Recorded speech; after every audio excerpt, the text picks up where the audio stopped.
తెలంగాణలో ప్రజాపాలన కార్యక్రమం కొనసాగుతుంది. గ్రామాల్లో గ్రామ సభలు ఉదయం 8 గంటలకు ప్రారంభమయ్యాయి. జనవరి 6 వరకు ఈ కార్యక్రమం కొనసాగుతుంది. ప్రజాపాలనకు సంబంధించి రాష్ట్ర ప్రభుత్వం అన్ని ఏర్పాట్లు పూర్తి చేసింది. మహిళలు, పురుషులు, దివ్యాంగులకు వేర్వేరుగా క్యూ లైన్లను పెట్టారు. ప్రతి 100 దరఖాస్తుదారులకు ఒక కౌంటర్ చొప్పున ఏర్పాటు చేశారు.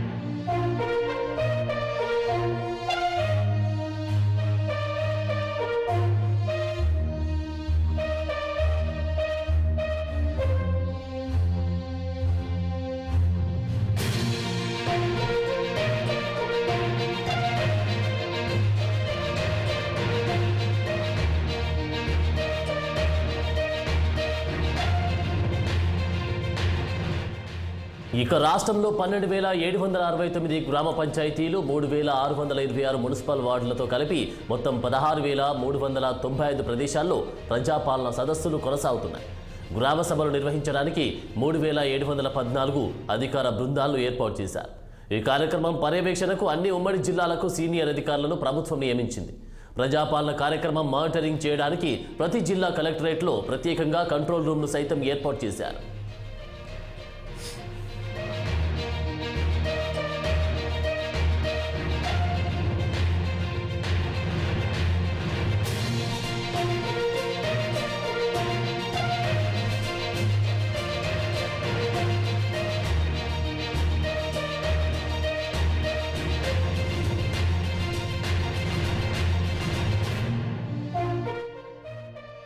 తెలంగాణలో ప్రజాపాలన కార్యక్రమం కొనసాగుతుంది. గ్రామాల్లో గ్రామ సభలు ఉదయం 8 గంటలకు ప్రారంభమయ్యాయి.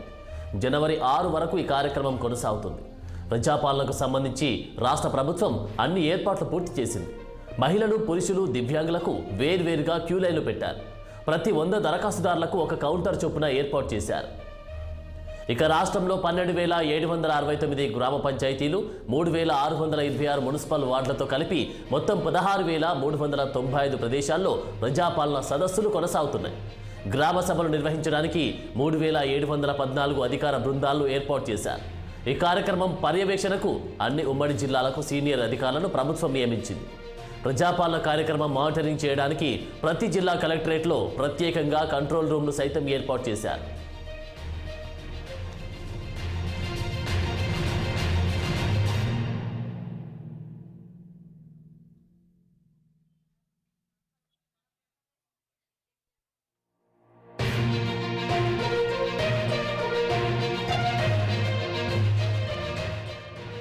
తెలంగాణలో ప్రజాపాలన కార్యక్రమం కొనసాగుతుంది.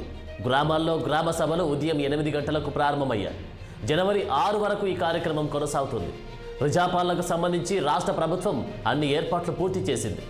మహిళలు, పురుషులు, దివ్యాంగులకు వేర్వేరుగా క్యూ లైన్లను పెట్టారు.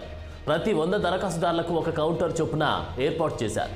ఇక రాష్ట్రంలో 12,769 గ్రామ పంచాయతీలు, 3,626 మున్సిపల్ వార్డులతో కలిపి మొత్తం 16,395 ప్రదేశాల్లో ప్రజాపాలన సదస్సులు కొనసాగుతున్నాయి. గ్రామ సభలు నిర్వహించడానికి 3,714 అధికార బృందాలు ఏర్పాటు చేశారు. ఈ కార్యక్రమం పర్యవేక్షణకు అన్ని ఉమ్మడి జిల్లాలకు సీనియర్ అధికారులను ప్రభుత్వం నియమించింది. ప్రజాపాలన కార్యక్రమం మానిటరింగ్ చేయడానికి ప్రతి జిల్లా కలెక్టరేట్లో ప్రత్యేకంగా కంట్రోల్ రూమ్ను సైతం ఏర్పాటు చేశారు. హైదరాబాద్, ఖైరతాబాద్ అసెంబ్లీ నియోజకవర్గ పరిధిలో ప్రజాపాలన కార్యక్రమం కొనసాగుతోంది. బంజారాహిల్స్ వార్డ్ ఆఫీస్ వద్ద ప్రజాపాలన కార్యక్రమాన్ని మంత్రి పొన్నం ప్రభాకర్ ప్రారంభించారు. మేయర్ గద్వాల విజయలక్ష్మి, ఎమ్మెల్యే దానం నాగేందర్తో పాటు అధికారులు పాల్గొన్నారు.